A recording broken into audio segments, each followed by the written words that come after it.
하나님의 말씀은 사도행전 7장 17절에서 22절까지입니다. 하나님이 아브라함에게 약속하신 때가 가까움에 이스라엘 백성이 애굽에서 번성하여 많아졌더니 요셉을 알지 못하는 새 임금이 애굽 왕위에 오르매 그가 우리 족속에게 교활한 방법을 써서 조상들을 괴롭게 하여 그 어린 아이들을 내버려 살지 못하게 하려 할세.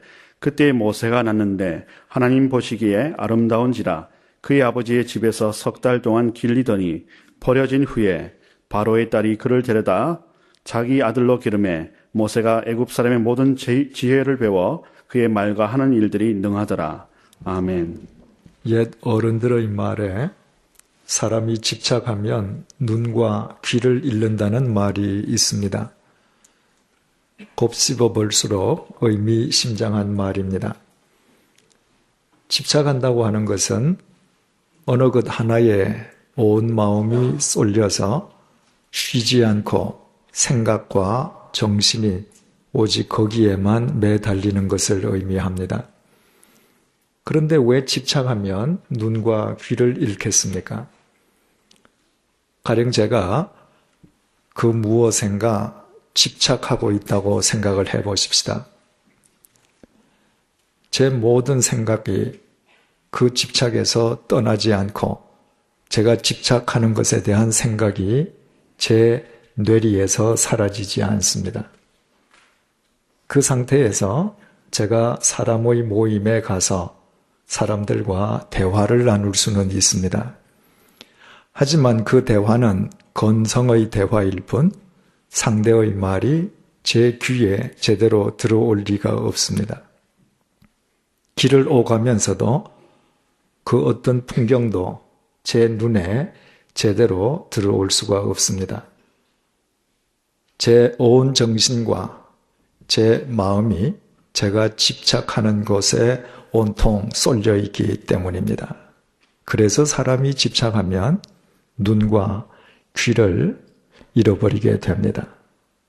우리는 지금 예배당에서 송년주일 예배를 드리고 있습니다. 하지만 만약 우리 가운데 누군가 이 시간에 그 무엇인가 집착하고 있는 분이 있다면 그분이 비록 얼굴은 앞을 향하고 있지만 제가 드리는 말씀이 그분의 귀에 제대로 들어갈 리가 없습니다. 비록 두 눈은 뜨고 있다고 할지라도 이 예배 실황이 그분의 망막 속에 제대로 각인될 수도 없습니다. 무엇인가 집착하고 있는 그분은 지금 현재 귀와 눈을 잃어버린 상태이기 때문입니다. 여기에서 우리는 사람들이 집착하는 대상에 대해서 잠시 생각해 볼 필요가 있습니다. 어떤 사람은 권력에 집착해서 일평생토록 권력의 유혹에서 벗어나지 못할 수도 있고 어떤 사람은 오직 출세 그 자체에 집착할 수도 있고 또 어떤 사람은 돈에 집착할 수도 있습니다.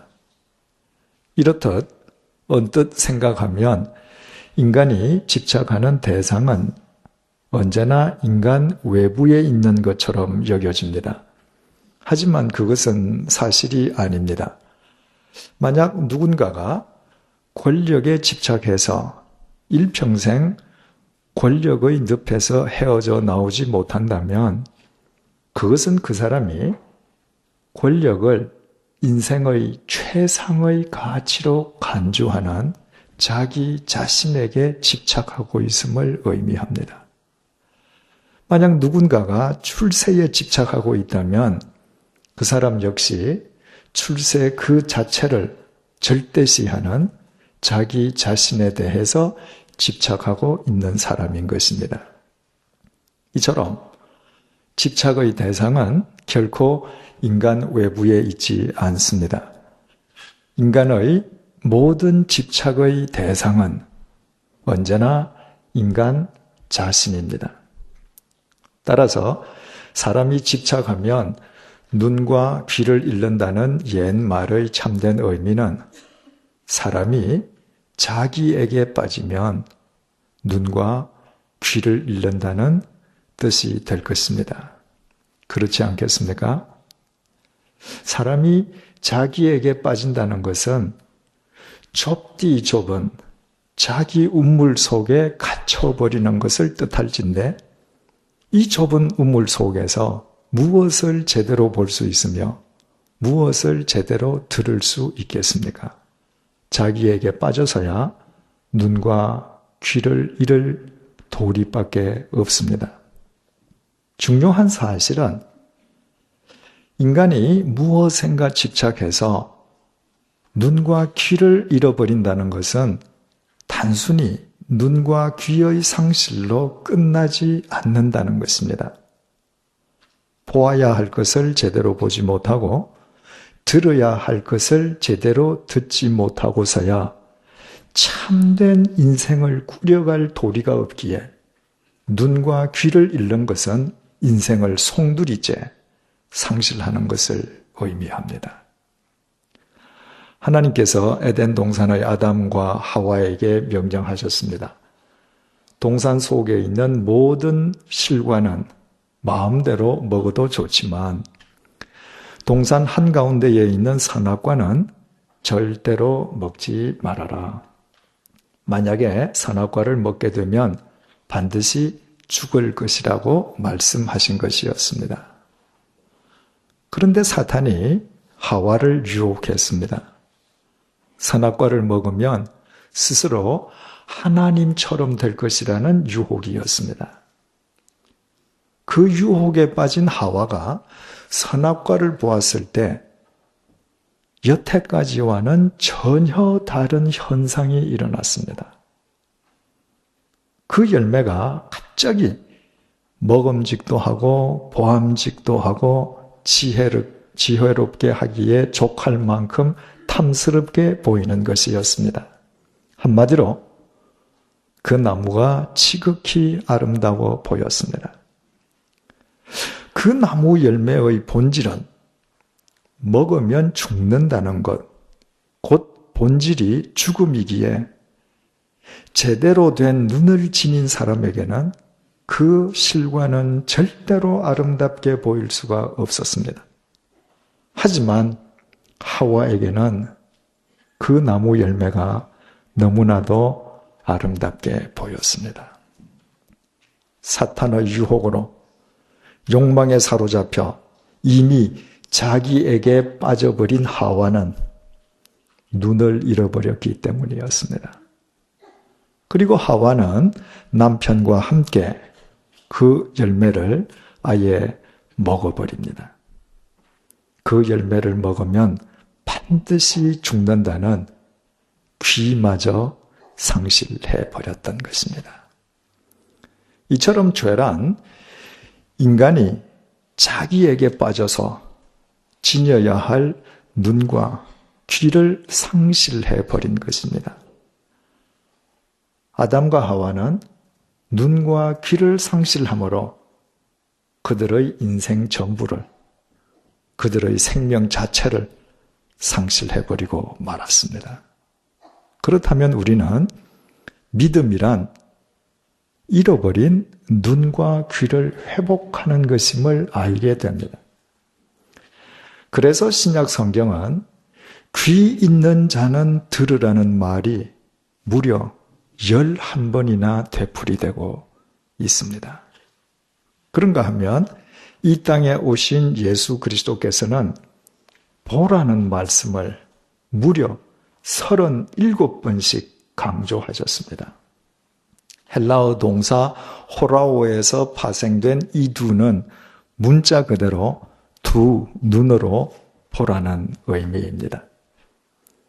잃어버린 눈과 귀를 회복하는 것이 믿음이요, 눈과 귀를 회복하는 것이 모두를 얻는 길이기 때문이었습니다. 그렇다면 우리가 잃어버린 우리의 눈과 귀를 대체 어떻게 회복할 수 있는 것입니까?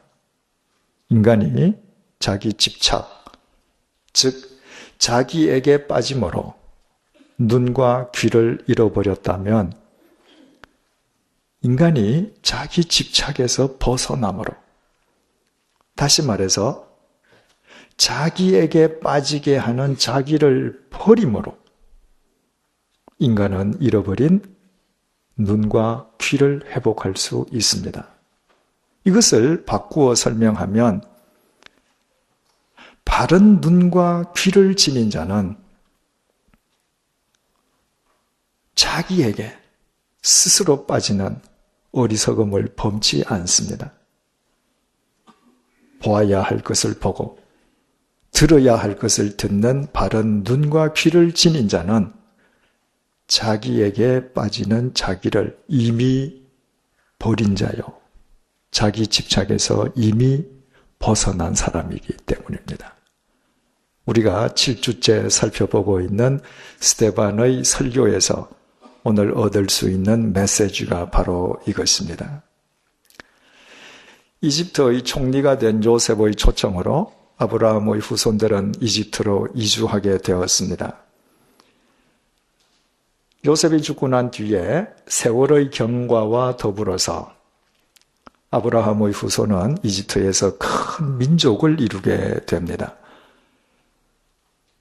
이스라엘 백성의 번성을 경계한 이집트 왕은 이스라엘을 약화시키기 위해서 하루아침에 이스라엘 백성을 노예로 삼아버립니다. 그렇게 해서 아브라함의 백성이 이집트에서 큰 민족을 이루고 400년간 노예 생활을 통한 하나님의 훈련을 거쳐 가나안 땅의 주인이 될 것이라는 하나님의 약속은 하나씩 착착 진행되어져 갔습니다. 이집트 왕의 예측과는 달리 이스라엘 백성은 노예가 되었음에도 그 고역 속에서 백성의 수가 줄어들지 않았습니다. 오히려 노예인 이스라엘 백성의 수가 주인인 이집트 국민의 수를 능가하게 되었습니다. 그래서 이집트 왕은 이번에는 이스라엘 노예가 자식을 낳을 경우에 계집 아이면 살려주지만 사내 아이일 경우에는 무조건 강물에 던져 죽여라는 무서운 명령을 내립니다.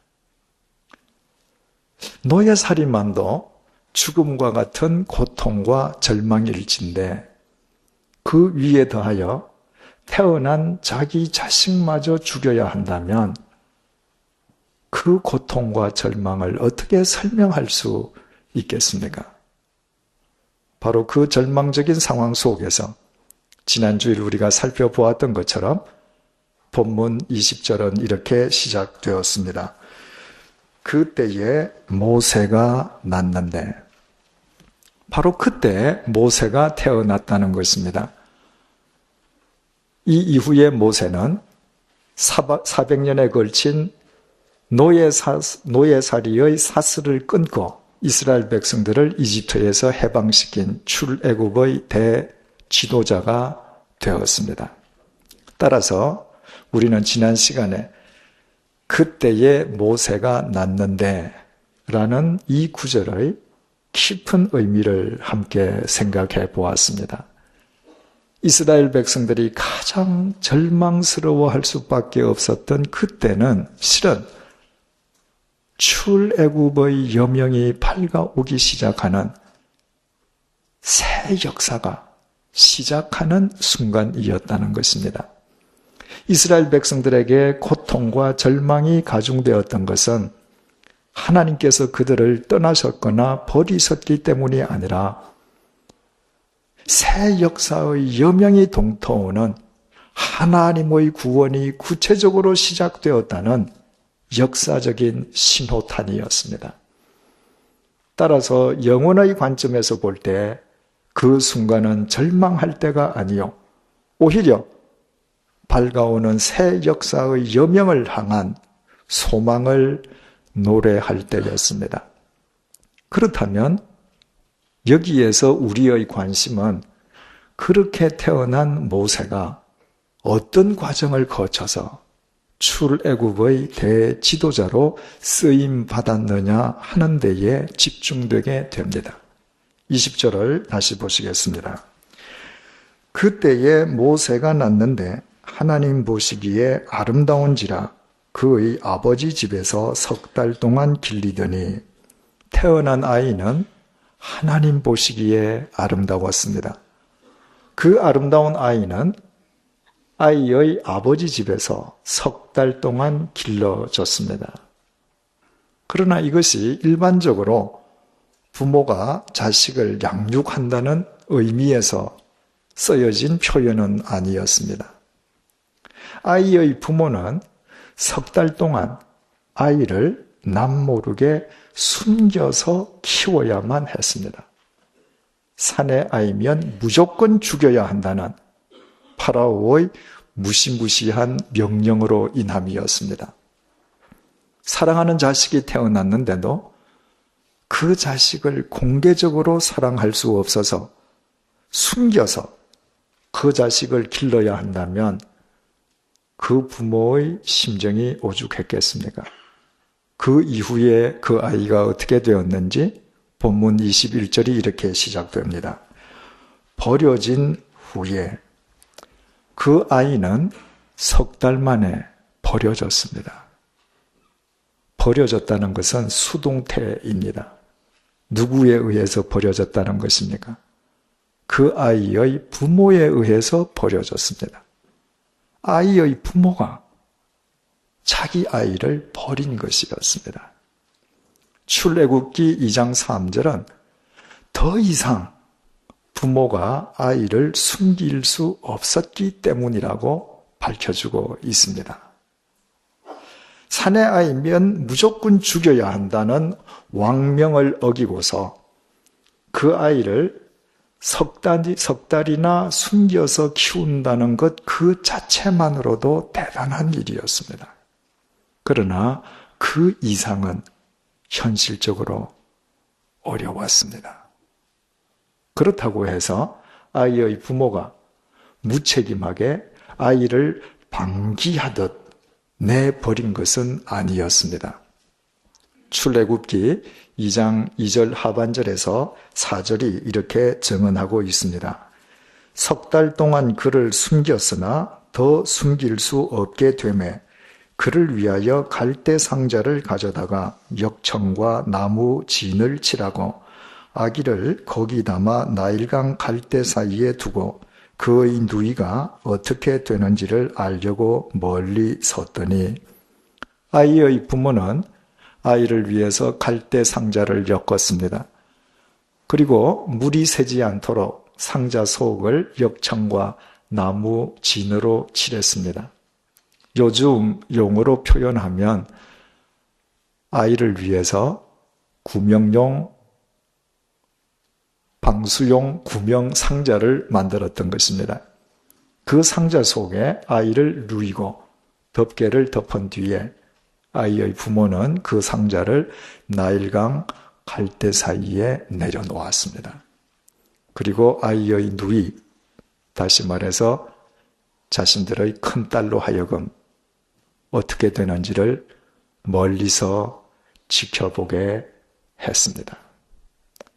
이상과 같은 사실은 그 부모가 그 아이를 무책임하게 내버리려 한 것이 아니라 그 부모에게는 그것이 아이를 살리기 위한 최선의 길이었음을 의미하고 있습니다.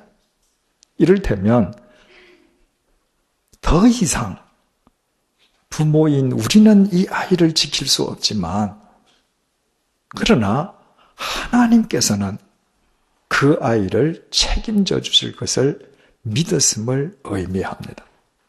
그렇지 않고서야 그 부모가 목숨을 걸고 3달 동안 아이를 숨기지도 못했을 것이요.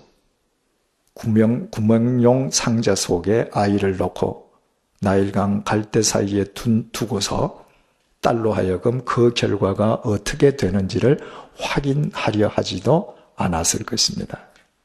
그렇다면 그 아이의 부모가 어떻게 그런 믿음을 지닐 수 있게 되었겠습니까? 출애굽기 2장 1절에서 2절을 읽어드리겠습니다.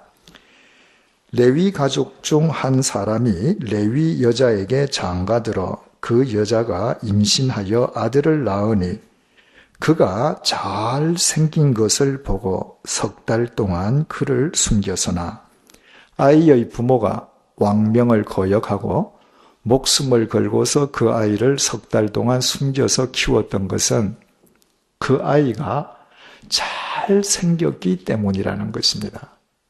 그러나 이것은 필요 조건은 될 수 있지만 충분 조건일 수는 없습니다.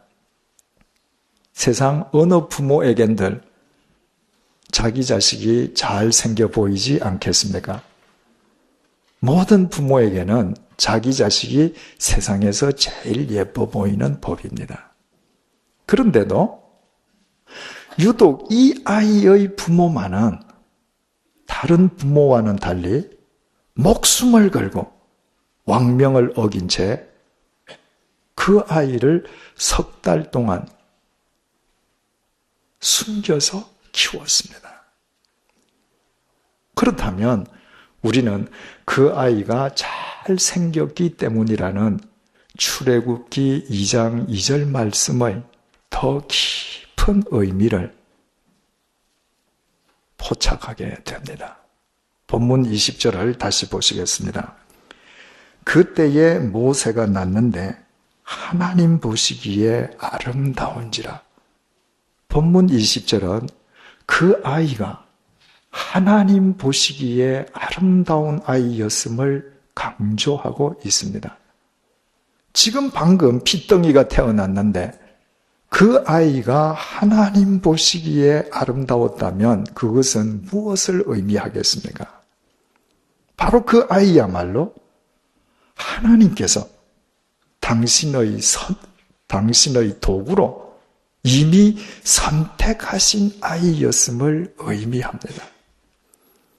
바로 여기에 해답이 있습니다. 그 아이의 부모가 다른 부모와는 달리 목숨을 걸면서 그 아이를 숨겨가면서까지 살리려고 했던 것은, 그리고 하나님께서 반드시 그 아이를 살려주실 것으로 믿었던 것은 그 아이야말로 하나님께서 당신의 뜻을 이루시기 위해서 당신의 도구로 선택하신 아이임을 그 아이의 부모는 믿었기 때문입니다. 히브리서 11장이 이와 같은 내용을 보다 명료하게 확인시켜주고 있습니다. 히브리서 11장 23절 말씀을 표준 새 번역으로 읽어드리겠습니다. 모세가 태어났을 때에 믿음으로 그 부모는 3달 동안 아기를 숨겼습니다. 아이의 부모가 3달 동안 아이를 숨겨서 키웠던 것은 절대로 아이를 지키려는 부모의 본능 때문이 아니었습니다. 그 아이의 부모는 오직 믿음으로, 믿음 때문에 목숨을 걸고 그 아이를 지키려 했습니다. 그렇다면 그 아이의 부모가 믿었던 것은 대체 무엇이었겠습니까? 그 부모가 지니고 있던 믿음의 대상이 무엇이었겠습니까? 본문 17절이 이렇게 시작됩니다. 하나님이 아브라함에게 약속하신 때가 이미 가까움에, 우리가 계속 살펴보고 있는 본 단락은 하나님의 약속에 대한 내용으로 이루어져 있습니다. 따라서 그 아이의 부모가 지녔던 믿음의 대상 역시 하나님의 약속이었음을 알게 됩니다. 하나님께서 믿음의 조상인 아브라함에게 주셨던 약속, 즉 아브라함의 후손이 큰 민족을 이루고 400년간 이집트에서 노예 생활을 통한 훈련을 거쳐 가나안 땅의 주인이 될 것이라는 약속, 그 약속을 아이의 부모는 믿었던 것입니다. 하나님의 그 약속이 현실 속에서 성취될 때가 가까웠음을 그들은 믿었던 것입니다. 자신들은 비록 비천한 노예이지만 자신의 몸을 통해서 태어난 아이, 하나님 보시기에 아름다워 하시는 그 아이를 통해서 하나님께서는 반드시 당신의 역사를 성취하실 것을 그 부모는 믿었던 것입니다.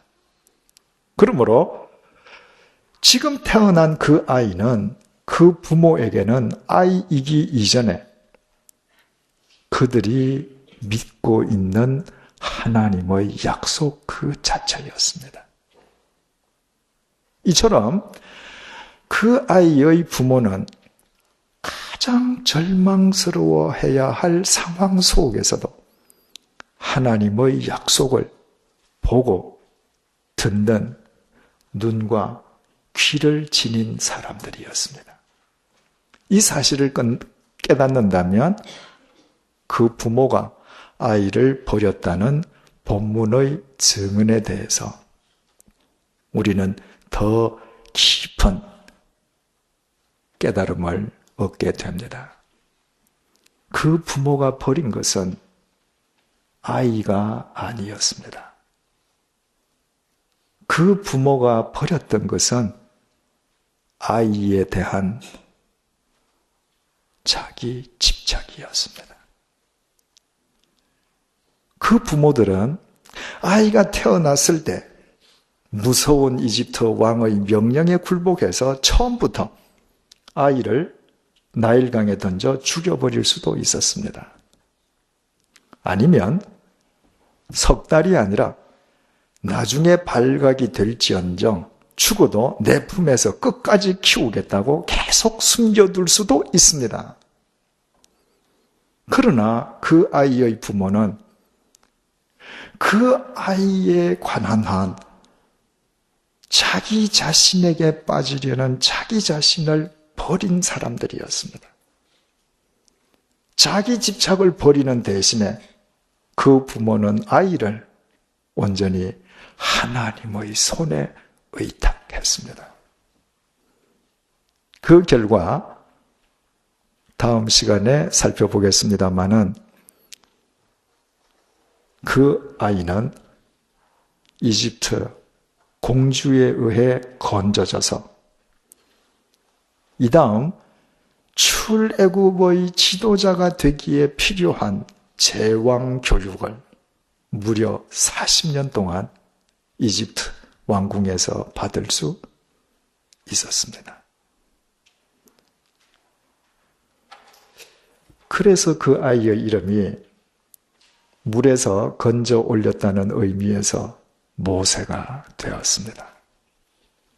그 아이의 부모가 아이에 대한 자기의 집착을 내려놓음으로 그 아이는 하나님에 의해 모세로 건져 올려진 것이었습니다.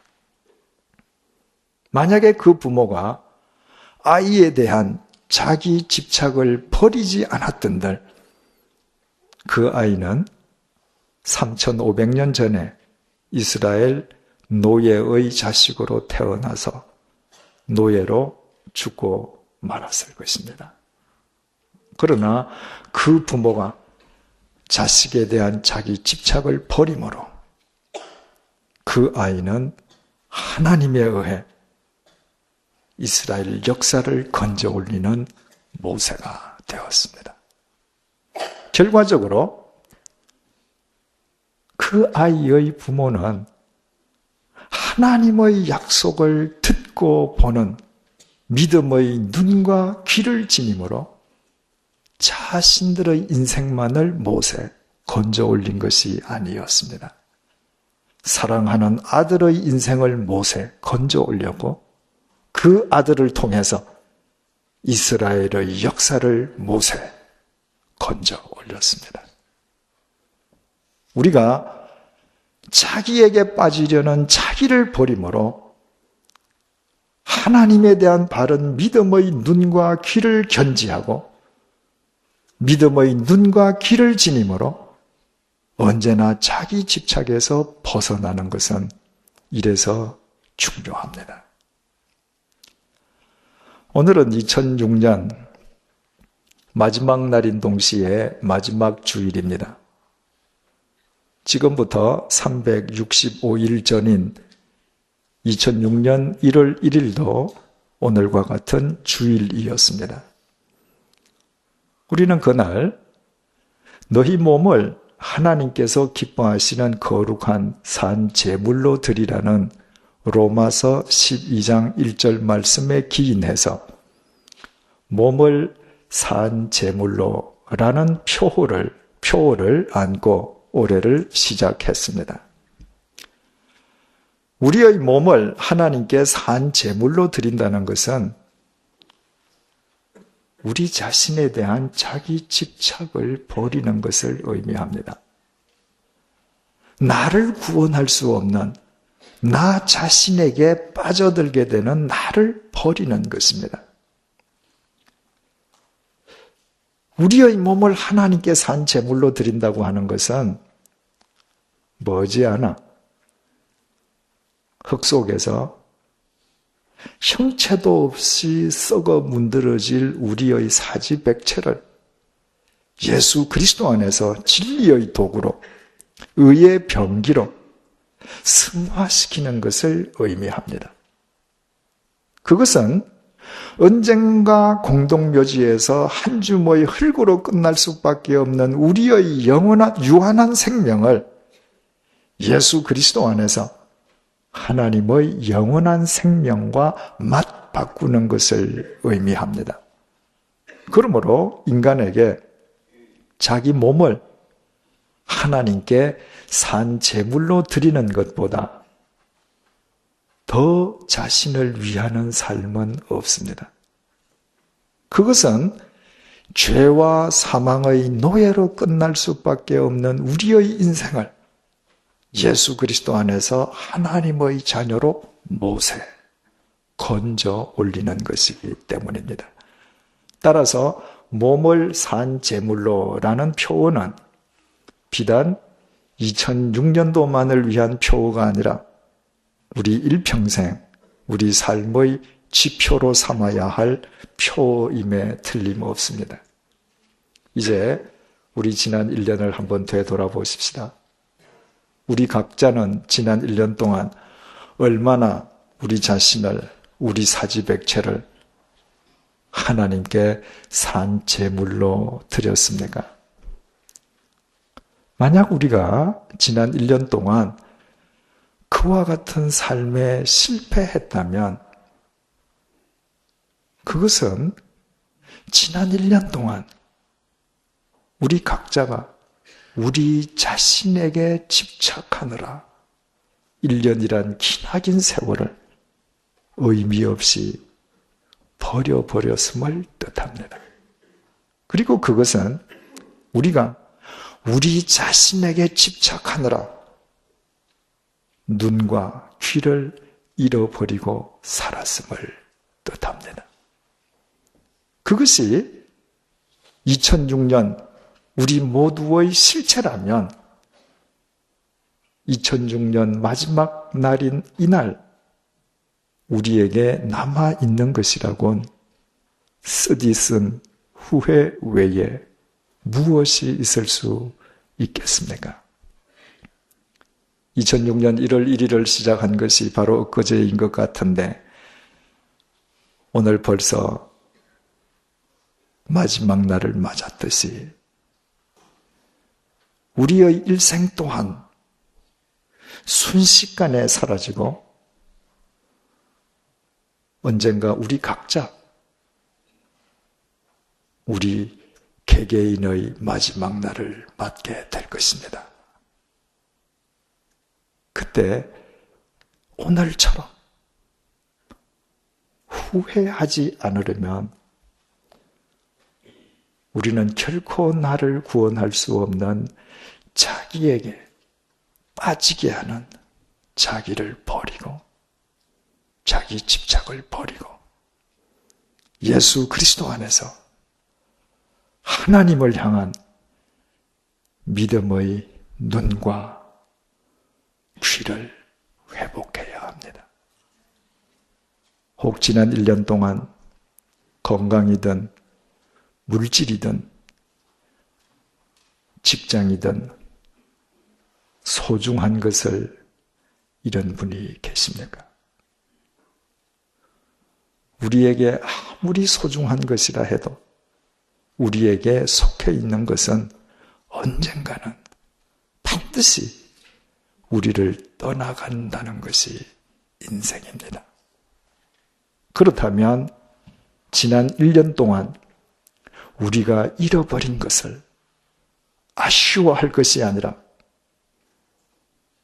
그 잃어버림을 잃어버린 눈과 귀를 회복하는 은총의 기회를 삼는 지혜로운 자들이 되십시다.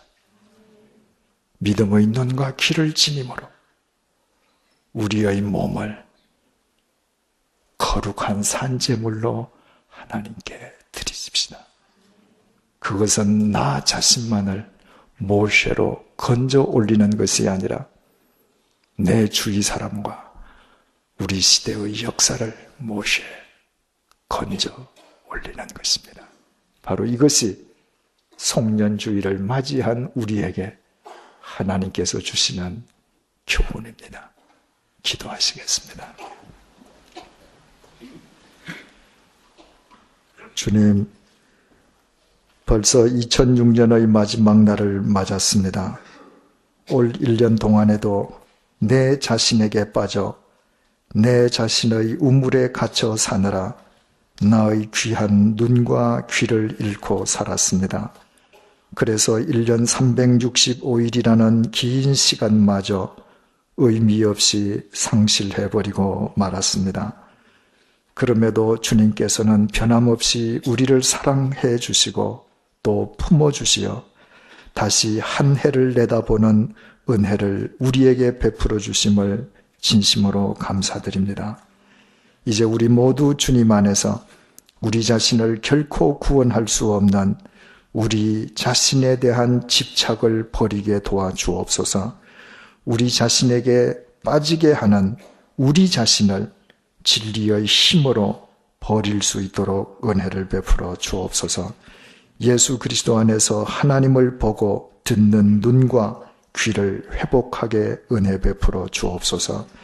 혹 지난 1년 동안 우리가 지닌 것 가운데 무엇인가 잃어버린 것이 있으면 잃어버린 것을 아쉬워할 것이 아니라 그 잃어버림을 믿음의 눈과 귀를 회복하는 은총의 기회로 삼는 지혜를 허락하여 주옵소서. 믿음의 눈과 귀를 지님으로 날마다 우리 자신을 버리고 우리의 몸과 마음을 하나님께서 기뻐하시는 거룩한 산 제물로 드리게 하여 주옵소서. 그리하여 우리 자신뿐 아니라 우리 주위 사람과 우리의 시대를 모세로 건져 올리는 출애굽의 참된 기쁨을 맛보게 도와주옵소서. 오늘 우리가 2006년의 마지막 날을 맞았듯이 언젠가 우리 각자의 인생 마지막 날을 맞았을 때 우리 가운데 단 한 사람도 그날 후회하는 사람이 없게 하여 주옵소서. 예수님의 이름으로 기도드립니다. 아멘.